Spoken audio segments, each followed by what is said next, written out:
before we get into the basic gait, there's a few principles I just want to review quickly. The first idea is, Mr. Watson's going to help me. The first idea is if Mr. Watson's attacking me in any way, he's grabbing hold of me somehow, it's like, this is not the problem. The hand that's grabbing isn't the problem. Mr. Watson's the problem. Okay? I have to deal with him, not his hand. So that brings us into the first idea of having a holistic response. I mean, basically, the other issue is use of space. I'm not going to stand within reach of Mr. Watson if he's angry at me or if he's showing aggression or belligerence to me. I'm going to give him some room. If he starts to step forward, I'm going to adjust his space. I'm not going to allow him into my conflict space until I'm prepared to actually deal with him. So that's another idea here that you'll see over and over again in all of the different techniques.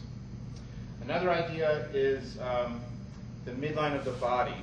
So you can think of your sternum as a bodily targeting mechanism.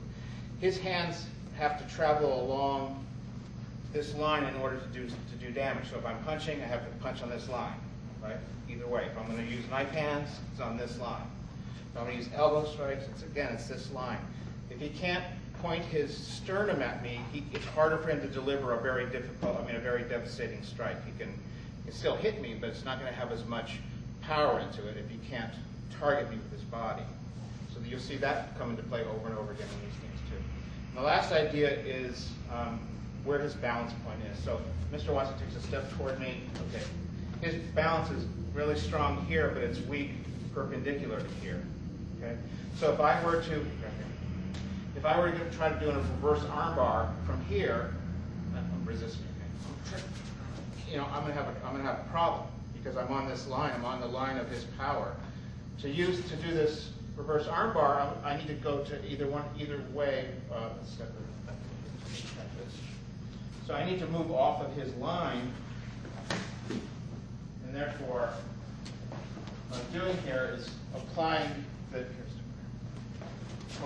technique in such a way that I'm delivering his body to one of these points of weakness. Rather than applying the technique on his line of balance or on his line of strength, I'm going to go to one of the two weak spots. You can think of, because we're bipedal, we have two legs that we walk on, we're not very stable. We're only stable in one dimension. We're not like a four-legged animal who's stable from all different angles.